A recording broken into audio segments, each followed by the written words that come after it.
"Please, just stop," she whispered, and for a moment, the entire room felt like it forgot how to breathe, not because of what was happening, but because of who was about to notice. Naomi Carter had worked 12-hour shifts before, feet aching inside worn black flats, balancing trays heavier than they looked, smiling at men who never remembered her name, and tonight was supposed to be no different, just another Friday at the Velvet Room, a place where a single bottle of champagne cost more than her monthly rent, and the air always smelled like expensive cologne and quiet power. She had learned early that in places like this, you don't ask questions, you don't make eye contact unless invited, and you definitely don't say no when the manager leans in and says, "VIP room." Now, the hallway leading there was dim, lined with gold-trimmed mirrors that reflected a version of her she barely recognized, composed, professional, invisible, the kind of invisible that keeps you safe, or at least, that's what she used to believe.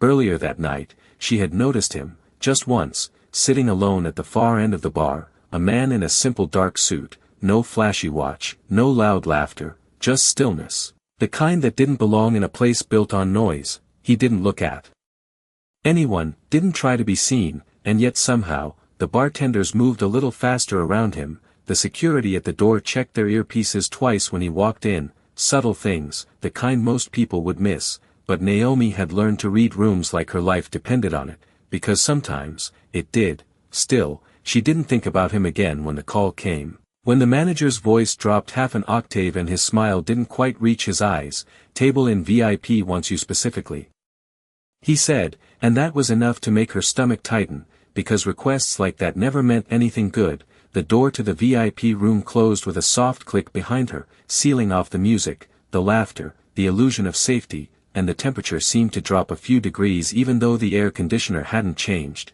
She kept her posture straight, tray steady, voice polite, "Good evening, what can I get for you?" But the answer wasn't immediate, just a silence that stretched a little too long, followed by a chuckle that didn't sound amused so much as entitled. She felt it then, that shift in the room, like a storm rolling in without warning, and instinct told her to step back, to create space, but the space wasn't there anymore. Somewhere beyond the door, the music kept playing, glasses kept clinking, people kept laughing, and for a second, Naomi realized how easy it was to disappear in a place like this, how a single closed door could erase you from the night. Her voice came out smaller than she intended, "Sir, I should get back to the floor," but no one moved to open the door, no one moved at all, and that was when she said it, barely above a breath, "Please, just stop," the words hanging in the air like they didn't belong to her anymore. And out in the main room, at the far end of the bar, the man in the dark suit finally lifted his eyes, not quickly, not dramatically, just enough to notice that something, somewhere, had gone very, very wrong, and in that quiet, controlled movement, something in the entire building shifted, unseen, unannounced, but already too late to undo.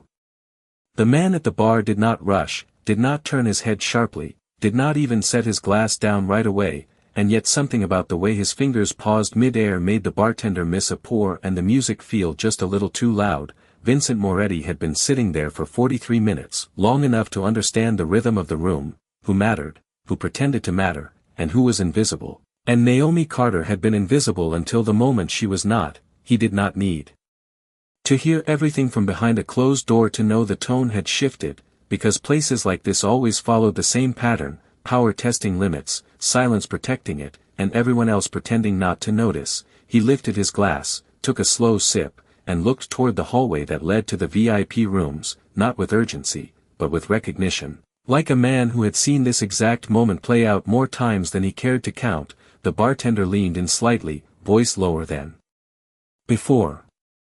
"Another drink, sir," and Vincent shook his head once, calm, almost polite. "No," he said, and that single word carried just enough weight that the bartender stepped back without asking anything else. Across the room, a pair of security guards exchanged a glance they did not fully understand, because nothing had happened yet, nothing visible, nothing they could point to, but instinct told them something had changed. Vincent adjusted the cuff of his sleeve, a small, precise movement, the kind that suggested control rather than style, and when he stood, no one announced it, no one reacted out loud, but conversation softened by a fraction, laughter lost its edge, and the room made space for him without realizing why. he walked toward the hallway at an unhurried pace, each step measured, not a second too fast, not a second too slow, and the manager noticed him halfway there, forcing a smile that did not quite settle. "Sir, that area is reserved," he said, stepping into Vincent's path.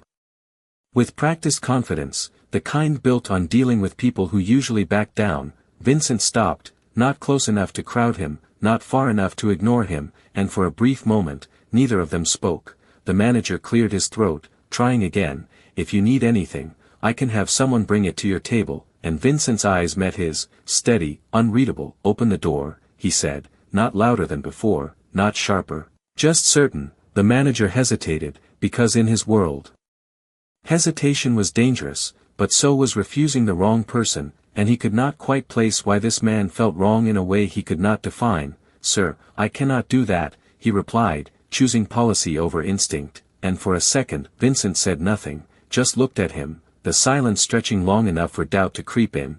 Somewhere behind the door, a muffled sound broke through, not loud, not clear, but enough. And Vincent's expression did not change, but something behind it did. Something colder, something final. He reached into his jacket, not for anything dramatic, not for anything threatening, just a phone, simple, black, unremarkable, and he tapped the screen once, then held it to his ear. He did not turn away, did not lower his voice. "I am inside," he said, calm. "VIP corridor." A pause, then, "Now," and that was all. He ended the call, slipped the phone back into place, and looked at the manager again, who now felt the air around him tighten in a way that had nothing to do with rules or reservations. 10 seconds passed, maybe less, but it felt longer. And then one of the security guards at the entrance to the club straightened suddenly, hand moving to his earpiece. Eyes scanning the room as if seeing it for the first time. Vincent did not look back to confirm anything, did not check the time, did not explain himself. He simply stepped past the manager, who for reasons he could not fully explain did not try to stop him again, and continued down the hallway toward the closed door, each step quiet against the polished floor. Each second bringing the room closer to a moment it would not be able to forget. The hallway felt longer than it had a minute ago, like the distance between the door and everything else had stretched just enough to make every step matter, and Vincent did not slow down or speed up. He simply continued, steady, controlled, as if time moved with him instead of around him. Behind him, the manager stood frozen for a second too long before turning sharply toward the main floor, whispering something urgent into his radio, but the response that came back was not the one he expected. Not the usual confirmation, not the routine compliance, just a brief pause and then a voice that sounded unfamiliar saying, "Stand by," and that was enough to make his throat tighten. At the entrance of the club, 2 men in dark suits who had not been there 10 minutes ago stepped quietly past the velvet rope, not pushing, not announcing themselves, just walking in like they already owned the space. And the doorman who had worked there for 5 years did something he had never done before. He stepped aside without asking for identification. Inside the VIP corridor, the air felt heavier, quieter, like the building itself was holding its breath, and Naomi could feel it even from behind the closed door, that subtle shift that made the silence louder than any music, but she did not know why. She only knew that something outside had changed, something that did not belong to the men in the room with her. One of them laughed again, casual, dismissive, like nothing in the world could touch him, and another checked his watch as if time was still his to control, and for a moment, Naomi wondered if anyone out there even knew she was here. If the night would just continue without her like it always did for people who slipped through the cracks.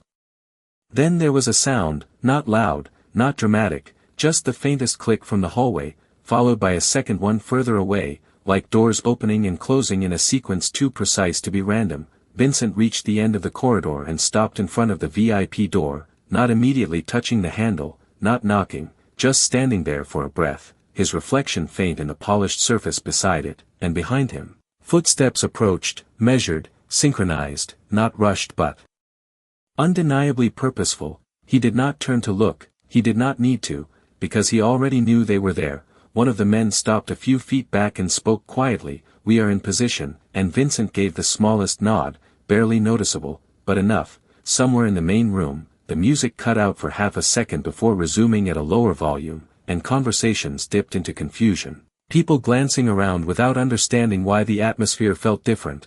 The manager felt it too.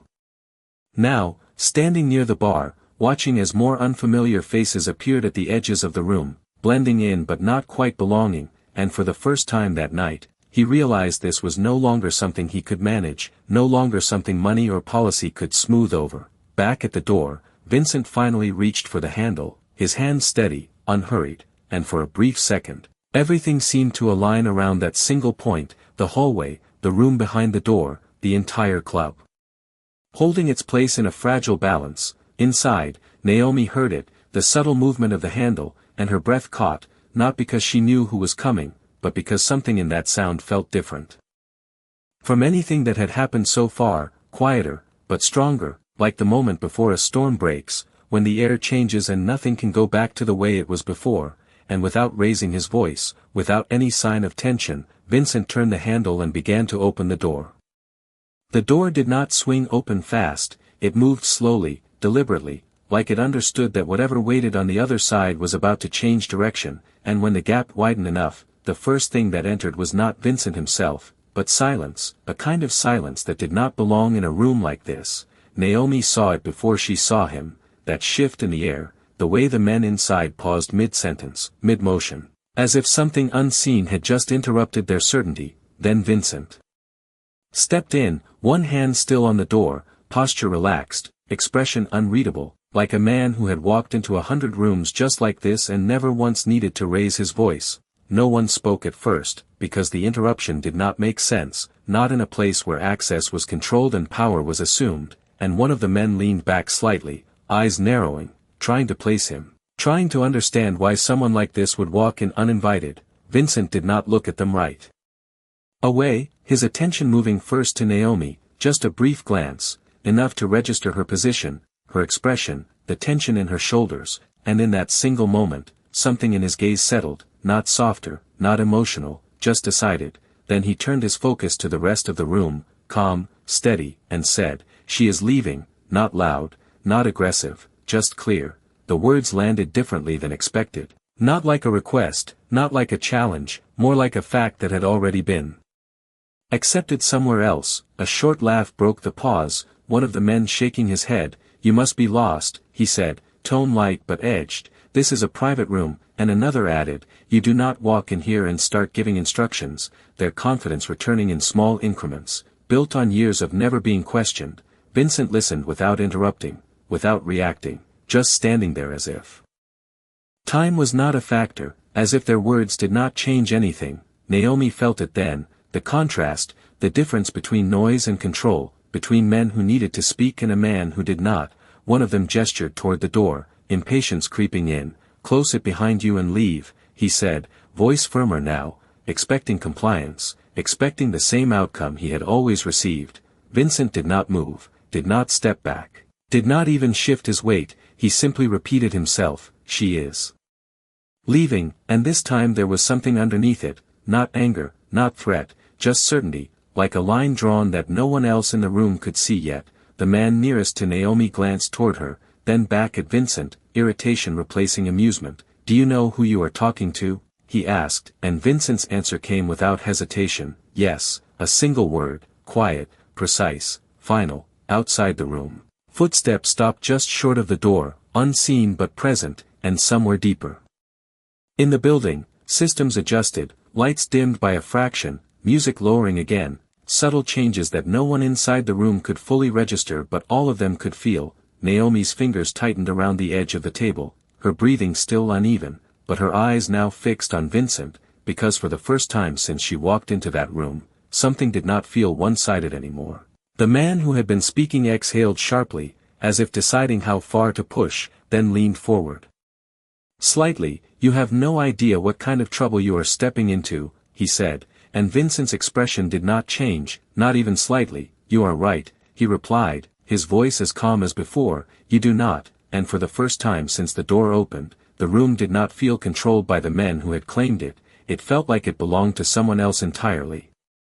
For a moment, no one moved, not because they were unsure of what to do, but because they were not used to being the ones who had to decide, and that hesitation, that fraction of a second where control slipped, was something Vincent noticed immediately. The man closest to the table let out a short breath through his nose. A sound that was meant to carry authority, but now felt slightly off, like a script delivered a beat too late. "You think you can walk in here and rewrite the rules," he said, his voice no longer amused, no longer casual, but still trying to hold on to the weight it had carried just minutes ago. Vincent did not respond right away, and that silence stretched just long enough to make the question feel smaller than it was meant to be. Naomi watched the exchange without speaking, her mind catching up.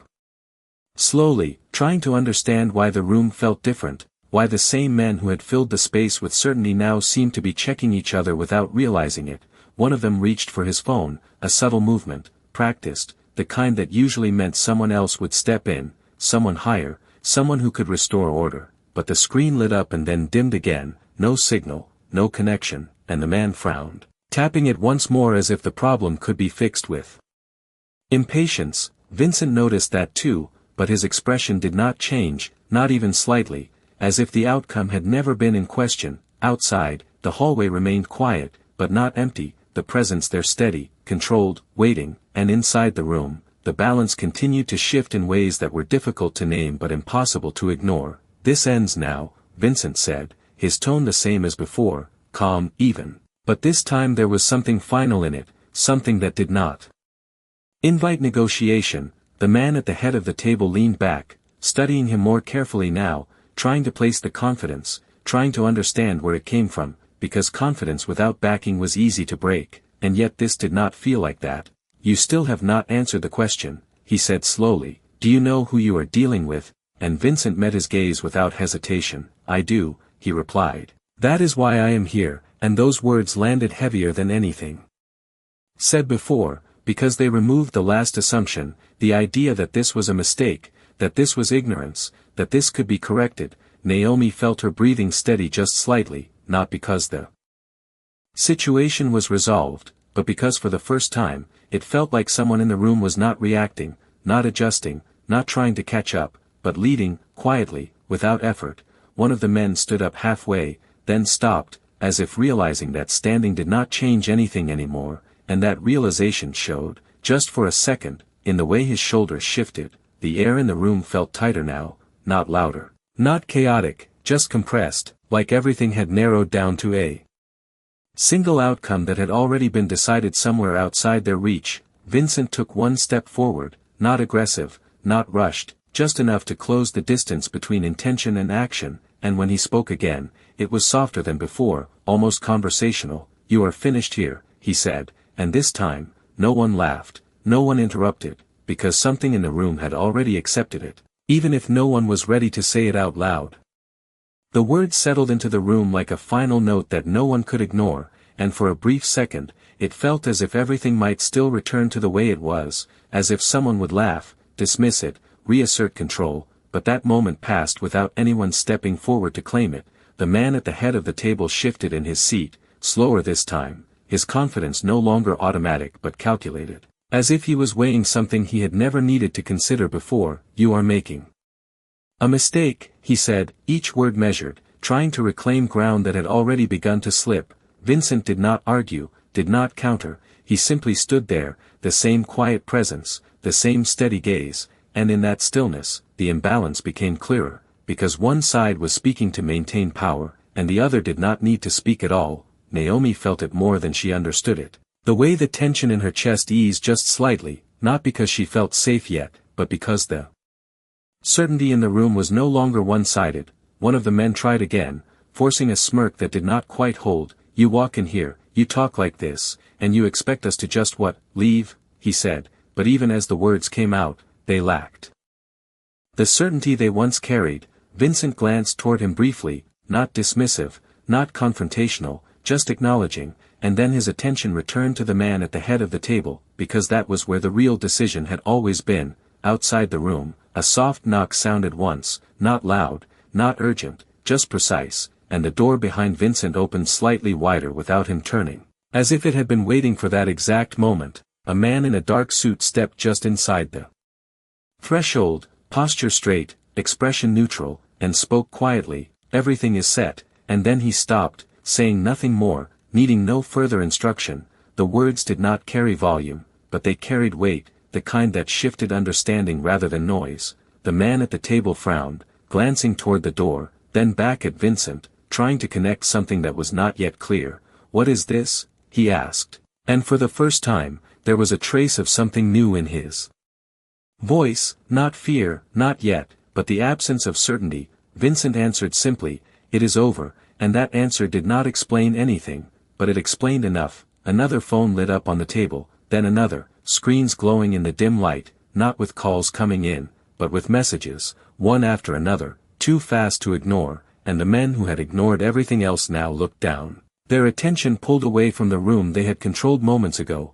Naomi watched as expressions shifted, small changes at first, a tightening of the jaw, a pause in breathing, a glance exchanged too quickly to hide, and she realized something was happening beyond this room, something bigger than what she had walked into. Vincent did not look at the phones, did not need to, his focus remained steady, as if the outcome had already been decided long before he opened the door. The man at the head of the table read one message, then another, his posture changing almost imperceptibly, shoulders lowering just slightly, the kind of movement that would go unnoticed by anyone not looking for it, but Naomi saw it, and in that moment, she understood that whatever power had filled this room earlier was no longer here. It had shifted, completely, irreversibly, and it now stood quietly between her and the door, saying nothing more because nothing more needed to be said.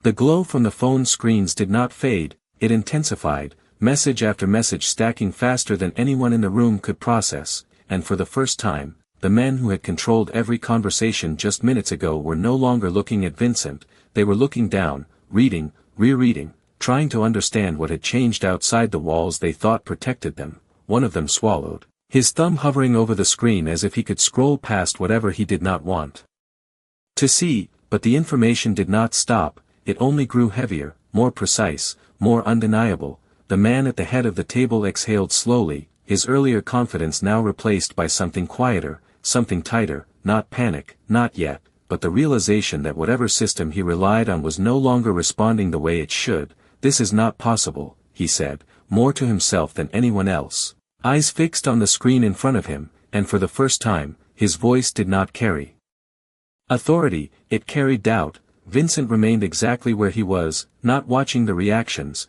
not checking the devices, simply standing in the same calm posture, as if he had already moved past this moment long before it arrived. Naomi noticed that detail more than anything else, the fact that he did not need to confirm anything, did not need reassurance, because everything unfolding had already been set into motion. Another man pushed his chair back slightly, not standing, just creating distance, as if space itself might help him think. "Who are you?" he asked, the question no longer sharp, no longer confrontational, but searching, trying to attach a name to something that did not fit into his understanding. Vincent did not answer immediately, and that pause made the question heavier than any response could have, because silence left room for realization, and realization was already spreading across the table. Outside the room, footsteps shifted again, controlled, deliberate.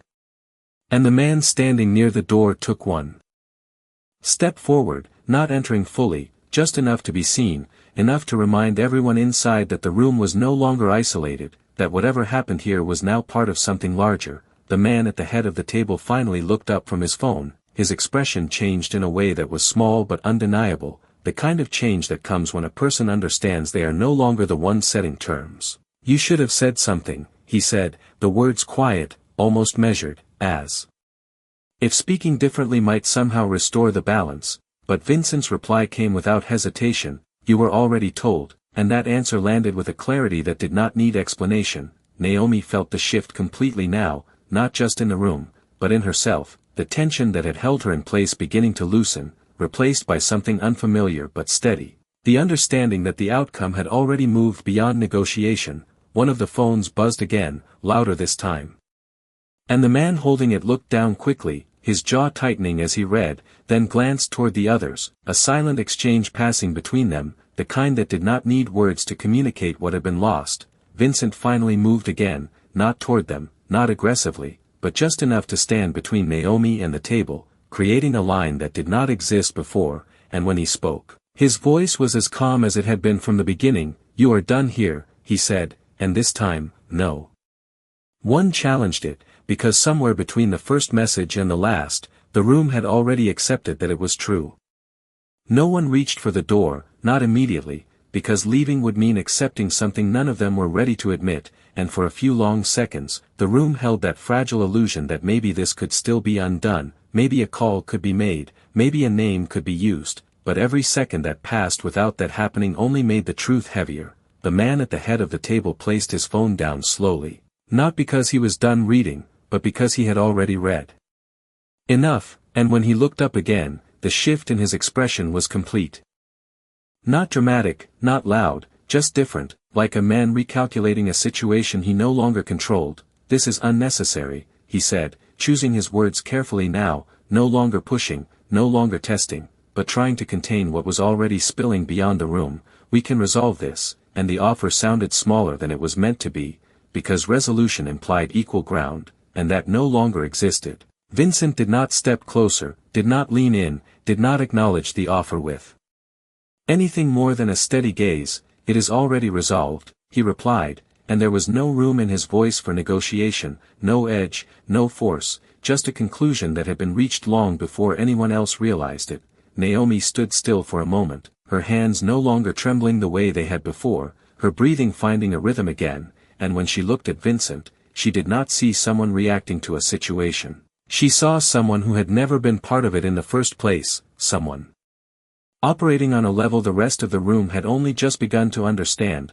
One of the men glanced toward the door again, then toward the others, and finally pushed his chair back fully this time, the sound quiet but final, and without saying anything, he stood, not in defiance, not in challenge, but in acknowledgement, because whatever had been taken from him in the last few minutes could not be reclaimed by staying seated. The others followed in small movements, one by one, not coordinated, not announced, but inevitable, like pieces falling into place after the outcome had already been decided. Outside, the presence in the hallway shifted slightly to allow space, not blocking, not forcing, just guiding, and that detail did not go unnoticed, because it confirmed what the messages had already suggested, that control did not need to be asserted loudly when it was already absolute. The man at the head of the table remained seated for a moment longer, his eyes on Vincent, searching for something that might explain all of this, something that could reduce it to a name, a position, a connection, but nothing came, because whatever Vincent represented was not something that could be easily labeled in that moment. Finally, he stood as well, slower than the others, and without another word, he turned toward the door, his movements measured, deliberate, as if maintaining composure was the last thing still within his control. One by one, they moved past Vincent, not touching him, not acknowledging him, but also not ignoring him, because ignoring him was no longer possible, and as they stepped into the hallway, the room seemed to exhale for the first time since the door had opened. When the last of them left, the silence that followed was different, not heavy, not tense, but clear, like something had been removed that did not belong. Vincent did not watch them go, did not turn to confirm anything, he simply stepped slightly to the side, opening a path toward the door, and for the first time since the night had shifted, his voice softened just enough to be heard without effort. "You can go," he said to Naomi. And there was no urgency in it, no pressure, just a simple statement that carried more weight than anything else that had been said in that room. Naomi did not move right away, not because she did not hear him, but because her body was still catching up to what had just happened, the kind of shift that does not feel real until you take a step and realize the ground beneath you is no longer the same. The room looked unchanged at first glance, the same polished table, the same dim lighting, the same quiet hum of air conditioning, but everything inside it felt different, lighter, like something heavy had been lifted without anyone seeing. Exactly how, she set the tray down slowly, her fingers steady now, and took one step toward the door, then another, each movement more certain than the last, until she passed Vincent, close enough to notice the smallest details, the stillness in his posture, the way he did not look at her directly, not out of indifference, but because he did not need acknowledgement to validate what he had done. The hallway outside felt wider than before, the air clearer, and the people standing there did not speak, did not question, they simply stepped aside, creating space without being asked, and Naomi walked through them, not hurried, not afraid, just moving forward. Behind her, the door closed again, soft, controlled, as if the room itself had returned to silence, but the silence was not the same as before, it carried something else now, something that would not fade by morning. Out on the main floor, the music had resumed, softer than earlier, conversations quieter, as if the entire club had felt the shift without fully understanding it. And Naomi noticed the way people glanced toward the hallway, curiosity mixed with something harder to define, something closer to caution. She reached the staff area and stopped for a moment, her reflection catching in the mirror again, but this time it looked different, not because she had changed, but because the night had revealed something she had not known was there, a line that had been crossed and then drawn again by someone else entirely. Minutes passed, maybe more, time felt uneven now. And when she stepped outside into the cool night air, the city stretched in front of her like it always did, traffic lights changing, cars moving, people walking past without knowing anything about what had just unfolded behind those doors. Somewhere across the street, a man spoke into his phone in a low voice, another car idled for a second longer than necessary before pulling away, small details that would not mean anything to anyone else, but together they formed a pattern. One that suggested the night had not ended, it had only shifted location, inside the club. The manager stood near the bar, his posture stiff, his eyes scanning the room as if trying to find something he had lost, but whatever it was not there anymore, and Vincent, when he finally stepped out of the VIP room, did not pause, did not look around, he walked the same way he had before, steady, unhurried, passing through the main floor without drawing attention, even though every instinct in the room seemed to track his movement without understanding why. By the time he reached the exit, the door was already open, held by someone who did not speak, and when he stepped into the night, the city did not react, it did not announce what had just changed, but somewhere in its rhythm, in the quiet exchanges between people who paid attention, a new story had already begun to spread, not loud, not public, just a sentence passed from one voice to another, someone stepped in, they would say, and everything stopped, and no one needed to ask who, because the ones who mattered already knew.